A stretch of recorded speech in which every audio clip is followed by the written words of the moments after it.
Hey friends out there in YouTube land, Rob Ham here. Today we're here to talk about the Panasonic S5, specifically my use of lenses on it. I'm going to share a little bit with you about the Sigma 50mm f1.4, the Panasonic 24 to 105 f4, also compare a little bit to the 24 to 70 f2.8 Sigma, not for the L mount, I don't have that one here, but for Sony, and just talk a little bit about the difference in them and what you're seeing on the screen right now. You actually get to see a box drawn around my head. We're going to switch out the lenses as we go through just so that you can see the difference. Right now we're recording on the Panasonic kit lens, the 20 to 60 f 3.5 to 5.6. We're zoomed in to 50mm, which is where we'll stay for all of these, and you'll see that we're right around 5.3 down there. The nice part for you to see here is just to see exactly how everything is focusing, how it's tracking the eye, what things look like, stuff like that. The important part to know is that the kit lens that that Panasonic has put out actually is a very important part of their lens lineup for their video certification. And that's interesting, specifically here. This lens, the 20 to 60, as well as the 24 f1.8, the 50 f1.8, the 85 f1.8 by Panasonic, all share very, very similar size and weights. And they also share the same center of gravity, the same weather sealing, which means when using the Panasonic S5 or any other Panasonic full-frame camera, L-mount camera, on a gimbal, you can change out between those lenses without having to rebalance your gimbal. Okay, so that's kind of mind-blowing. And it's one of the reasons that this beautiful Sigma 50 f1.4 DG HSM is going back. But it's not the only reason. In fact, what spurred today's video was thinking about this lens in a world where the 50 f1.8 from Panasonic exists and asking myself exactly, what am I going to do with this lens? Originally, I had the opportunity to buy the Panasonic or the Sigma 50mm, the 1.4 for the Sigma or the 1.8 for the Panasonic, and I thought to myself, I really like Sigma lenses. I like them quite a bit. I like the 85 f1.4, but I also like the 24 to 70 f2.8. I enjoy that. I like their new telezooms and things like that. I've always enjoyed their Art series lenses, so I thought to myself, I'll go ahead and pick up the 50 f1.4. The problem is, when I got it, I came to the realization that it's not going to do the job that I want in video. Now, it's true, people say you don't buy Panasonic for autofocus, but autofocus that works compared to autofocus with an HSM lens, which is a lens built for a digital single lens reflex camera, rather than a mirrorless camera, well, it's a 10-year-old design, maybe a little bit more. It's just not up to date. It doesn't work very quickly with specifically contrast-based autofocus systems. Now, this will work great on your Canon if you've got the right mount, and it will work wonderful on your Sony as well, with or without the adapter. Well, you wouldn't get an adapter for that. You just get the right one, and it'll work fine. Now, they use phase detect autofocus. This is what this is looking for. A little bit slower than the native lenses, not as fast as the most current DG DN lenses that Sigma produces, but still works great. Video and continuous autofocus for this lens on the Panasonic S5, not such a hot shot. Now, single point autofocus works great. Autofocus continuous when you're in photography mode works well, not great compared to Panasonic's own offerings, but it does work well. And all in all, the lens performs wonderfully in photography mode with the continuous autofocus up in the air. In the video mode, not so much. And of course, this is something that I need the lens to do. I need it to work well in video mode. We're going to look at some photos here in just a moment to kind of talk about that with you, but I wanted to give you an idea also of something else that's interesting about it. When you think about a lens, like if you're going to go out and photograph a wedding or an event or something like that, like exactly what kind of lens do you need, right? I'm going to tell you, I always tend to like to pair the 24 to 105s. The Nikon's got a 24 to 120. That's a 5 basically, 5 times zoom lens in an f4 body. I would love to have a 24 to 120 for Panasonic or even my Sony cameras.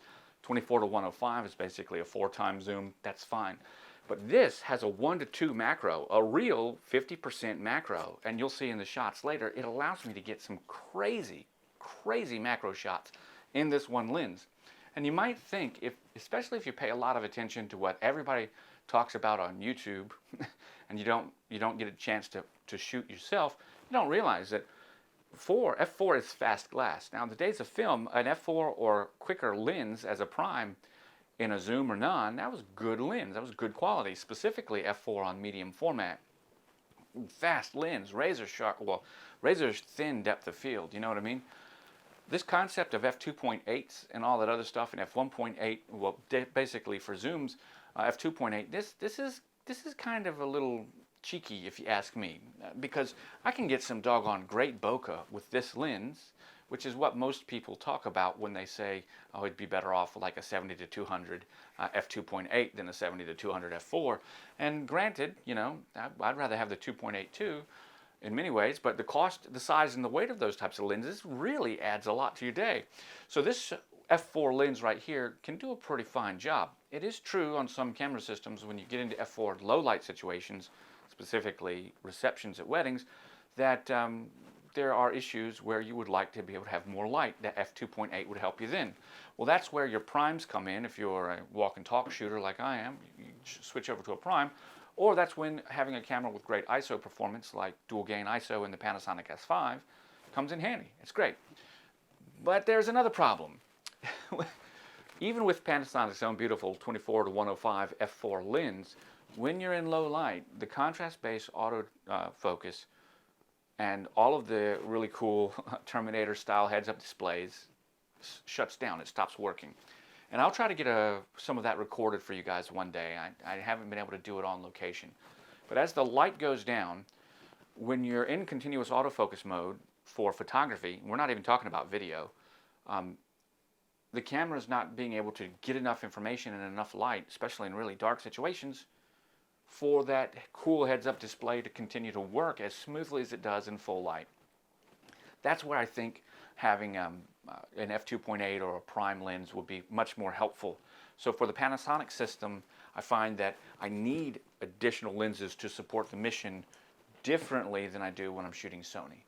Okay, so some of you might take that as a ding right now, like why even consider shooting something other than Sony or Canon or even Nikon, if that's the case, although Nikon's autofocus isn't that great either, but it is good. But Panasonic's isn't bad either. So I guess my point here is we get caught up worrying about how we're going to make the image that we're going to make instead of just getting out there to make the image that you're going to make. Now, I like shooting with the Panasonic cameras. I've enjoyed it since I started shooting on the camcorders for my live streams and even for wedding videos and stuff like that. I've enjoyed it on the UX180, the HCX1, and the X1500. I've enjoyed it, and so I enjoyed it enough. I went ahead and got the Panasonic S5, and I enjoy it here. So there's many reasons to like the camera more than autofocus, as well as to like the camera other than just the lens. But when it came to this 85 or this 50, what happened was it couldn't perform even halfway decently for video, and that was a problem. In fact, there's enough of a problem I'd like to share with you now. All right, here we are. We're back, and we have switched out. You're now looking through the Sigma. This is the 50 f1.4. We're right around f2.8, something like that. Just to give you a little bit of an example of the background, some background blur. We could definitely go down to 1.4, but I'm trying to give the camera a fighting chance to be able to see me and focus on me properly. As I'm moving and leaning around, you tell me what you think, but more than anything else, do you hear that sound? Okay, that's the autofocus motor, and that makes a big difference. And it's this autofocus system that it's got, that hypersonic motor, that is, or the HSM motor, if my terminology was incorrect. It's an HSM motor, whatever that stands for. I don't remember right now. It's definitely not smooth, it's not quiet, and it just doesn't work the same. So I'm sure that you're looking and seeing and enjoying what you like, but let's talk about this 20 to 60.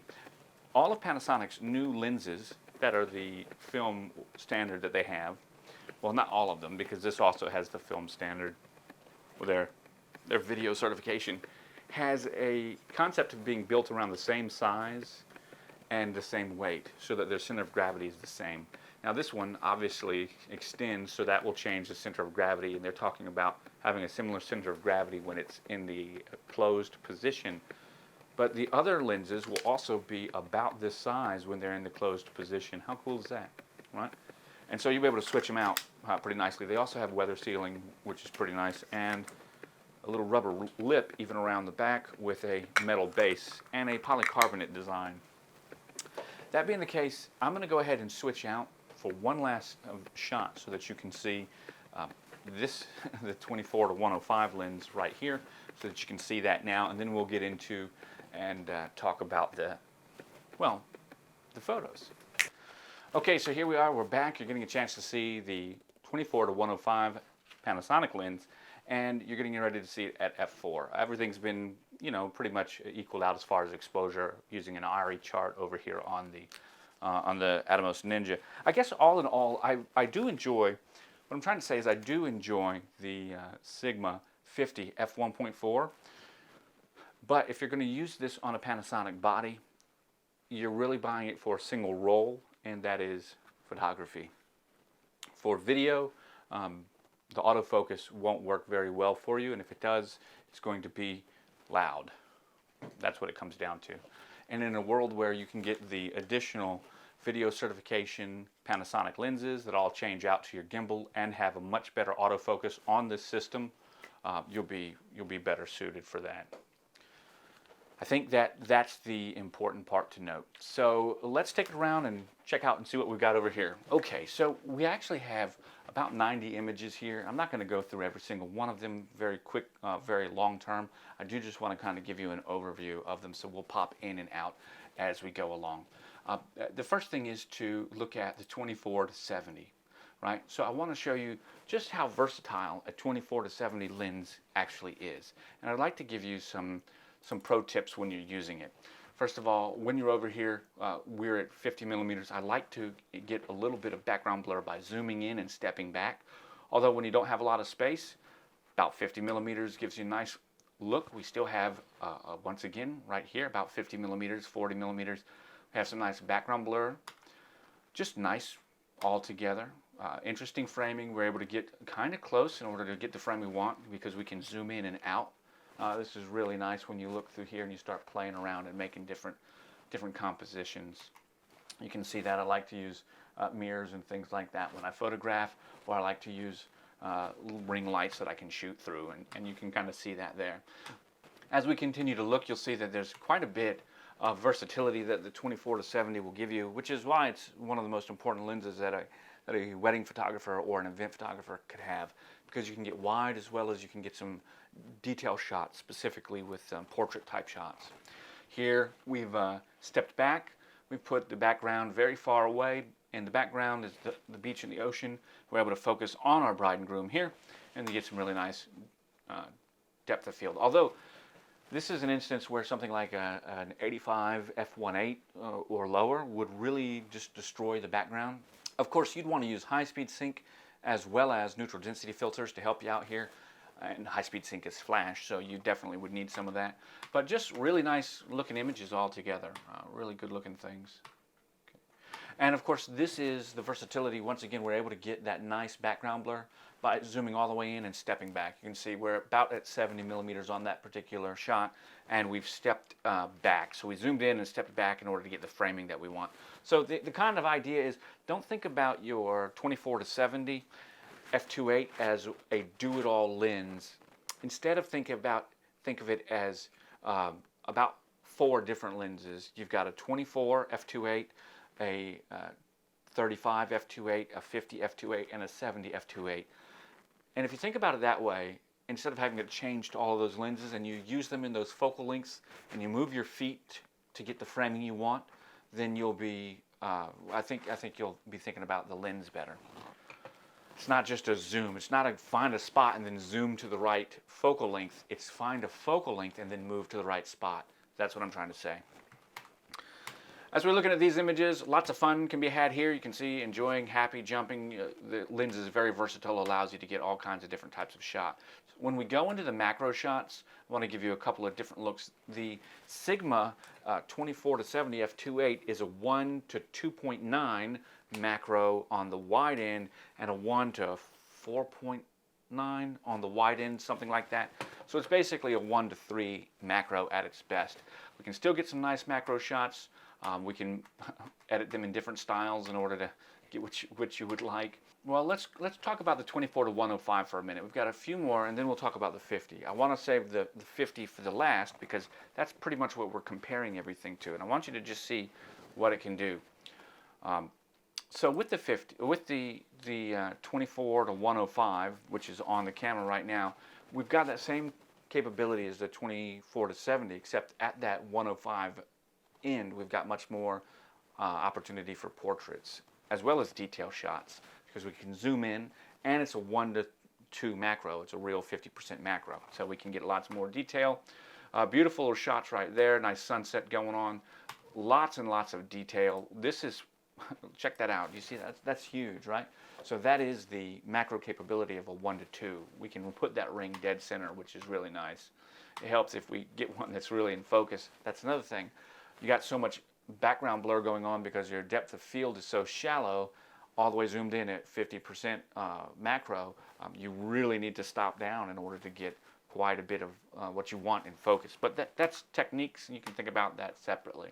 But once again, it's just as versatile as the 24 to 70, except you have extra range. So if you're looking at the difference between the 24 to 70 and then the 24 to 105 that you'll see there, a 24 to 70 at f2.8 versus a 24 to 105 at f4, that's one stop of light. If one stop of light is going to be the make or break for you, then you've got two choices. Use flash or get a different lens to complement that. And for me, I just think that the versatility that you get out of the extra zoom and the compression in the image that you get from that extra zoom, from that extra reach, compensates quite a bit for that extra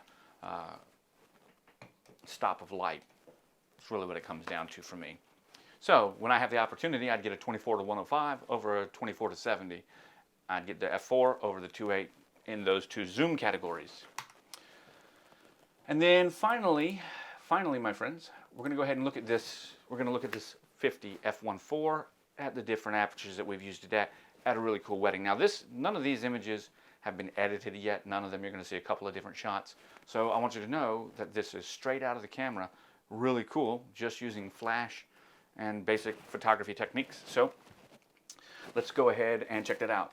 So with the 50mm f1.4 by Sigma, we don't really have a good macro capability. It's closer to 1 to 6, 1 to 5.9 at 12 or 13 centimeters, at 15 inches. Yeah, something like that. And when you look through here, you can see that it takes a lot. You don't really get to fill the frame up with your subject. So you have to tie your subject into something else. In this case, I've got some rings up top here. I've got some ring here. I put it in the bride. There's a lot going on there. We still have the ability to do some nice detail work with it though. 50mm does that. And having a close focusing range of just 15 inches is really nice. As you can see, nice looking images. When we come here, we're just using 4 flash, a couple behind to the sides, a ring, hair light back there. And then we've got quite a bit of detail in these. You can see looking nice, lots of nice detail. And then even over here, like I said, none of these have been edited, so we haven't done any work on them. But man, it's just, look at those freckles, look at the eyebrows. I mean, it's really nice. So this is a good lens. And we got a smile there. And this is an adorable shot of this guy. I mean, wow, just look at those eyes. I mean, if we were to fix it up here, where would we get? Wow, we could really, that's too much. We could really, really bring it out quite a bit. Another spot where you're going to find a 50, especially something like this with that f1.4, is going to come into play. We're at f1.8 here, 1/60th of a second, but we're looking over the shoulder of the bride as she's reading what a brother sent her that couldn't be there. So she's reading his text message, or however he sent it to her. Now we're going to start coming into the problem with the HSM motor. It's not the 50 1.8 or 1.4 or whatever. It's the HSM motor of the Sigma on Panasonic. And it's shots like this. We're just unable to keep the proper focus. So even though we capture it, this is just slightly blurred. And we're at 1/125th of a second, and we're at f1.8. So we had plenty of room in the shutter speed to stop a dancing couple that was just slow dancing like that. If they were breakdancing or something a lot faster, or doing the Cupid Shuffle, we might even pop it up to 1/200. But here we're fine. We should have been able to get them, and it kind of struggles. You can see again, even in this instance, love the colors, love the contrast, love how everything does, but it just misses focus. I tried this shot 3 or 4 times and it just wouldn't focus. I could only get it when I went to manual focus. And if anybody's ever tried to photograph people, when you're manually focusing, they're doing the Cupid Shuffle, I got to run, it's a lot to do. So it would have been helpful had the HSM motor worked. Here's an instance where it nailed it. I was able to pull it up. It's a little bit brighter in this area, a little bit extra light, probably helped out quite a bit. You can see the brightness, and then bam, we got the shot. We can see the groom's eyes. We see the cups. They're taking their shots. So this is another great instance where this is the Panasonic's contrast-based autofocus system, and this is the typical situation where the HSM lenses from Sigma are going to break down. But here, we've got a profile which has good contrast, dark background, bright side, you know, all that stuff. It would normally, a Panasonic lens would normally be able to focus in this instance. The HSM lenses from Sigma just couldn't keep up. Specifically, the 50 f1.4 couldn't keep up in this instance. And we're at 1/160th of a second at f1.8. But move it to the next one, and wow, look at that image, okay? See, I want you to see the detail in this shot. In his beard, in his face, everything's looking really, really good. Even the eye of his friend, you can see me and my son there in the background. You can see the detail in his eyebrows and his eyes. All of it's there. So the lens is absolutely sharp. It's the autofocus that is the problem. Just remind your brides and grooms to smile, right? I can't fix a smile. I got another photographer over here, which is going, we got 3 of them on this particular shot, but wow, I would like to have had this as a smile. You can get some nice detail, right, in the eye, corner of the eye, everything else like that. Even get a lot of fall off over there, and we're still at f1.8.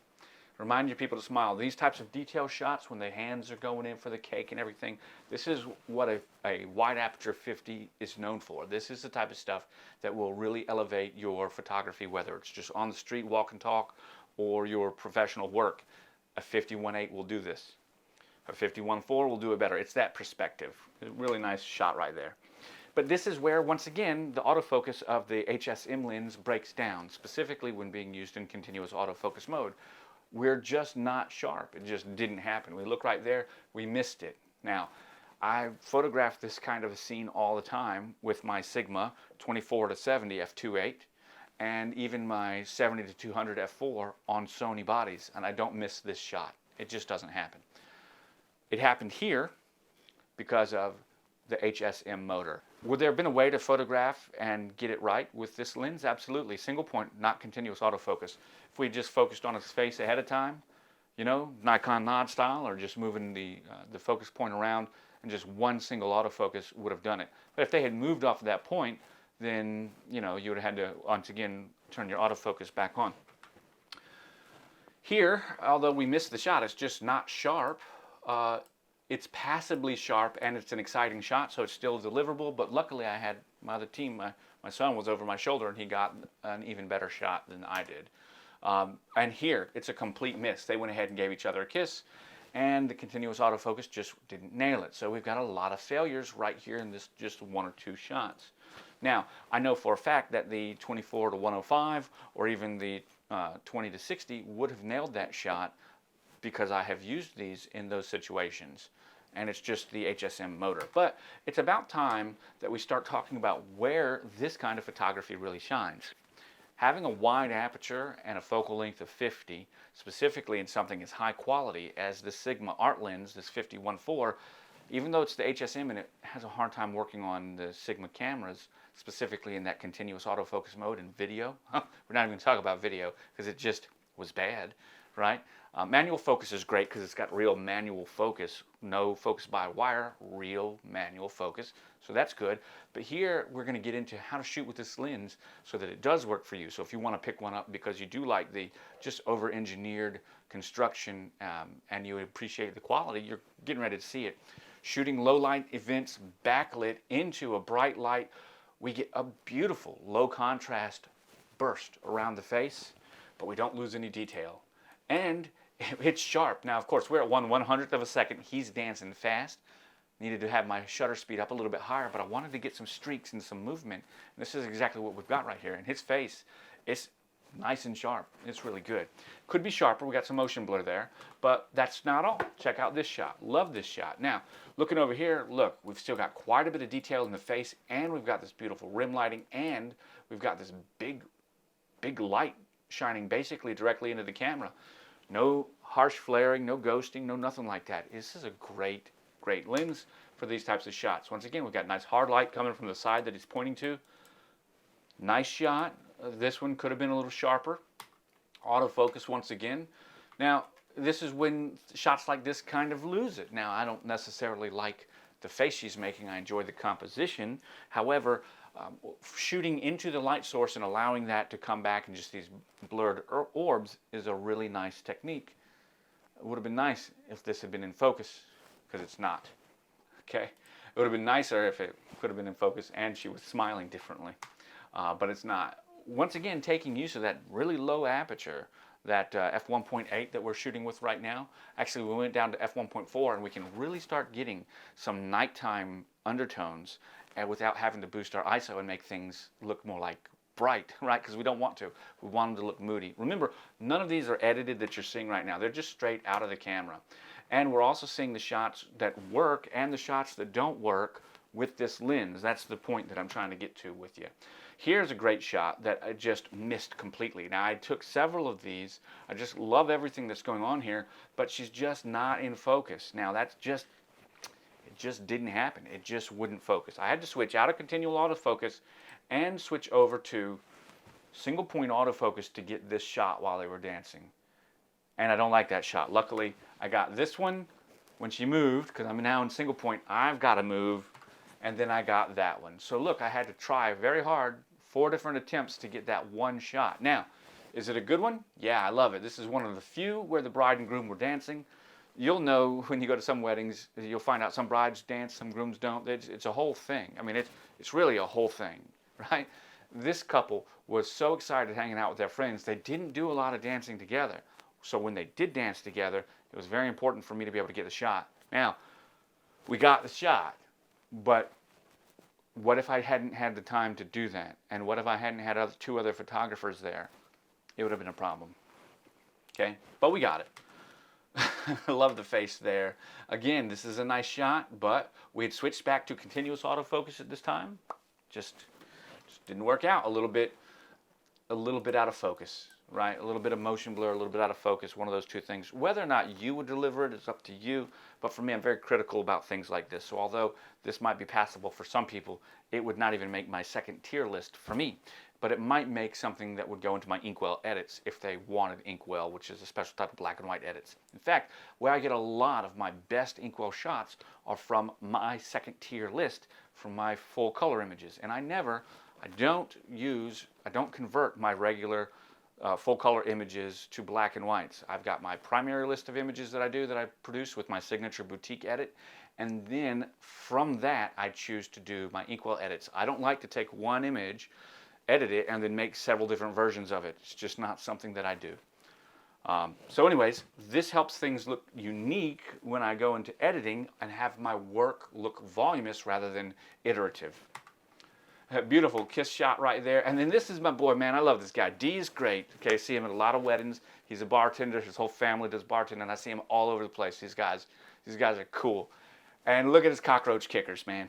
These things, these shoes are huge. The guy's got a great personality. And so he gets out there and dances. They were dancing. See, our groom was dancing so much. When I say he was moving, he was moving. And as we continue a little bit more, check out. Now we're really starting to dial this lens in with these backlit shots by this point in time in the wedding. And I really want to share with you that even though we've got all of this bright light behind it and the starburst almost, and this brightness coming straight into the lens, we're not losing any detail, even though our contrast is lowered in the face. And I just think that's great. I mean, look at his hair. Okay, look over here, his blue eyes. You can see his face, his nose, his freckles, his eyelashes. Really, really good look. Once again here, the orb of light is so bright, it's around her head, and it blends into her face beautifully rather than making some kind of nasty, flared look. So this lens, it's a hard choice to send this lens back just to get the Panasonic equivalent. And I guess to make it, I should have bought, if I'd known this was going to be the case, I would have bought the Panasonic equivalent in the first place.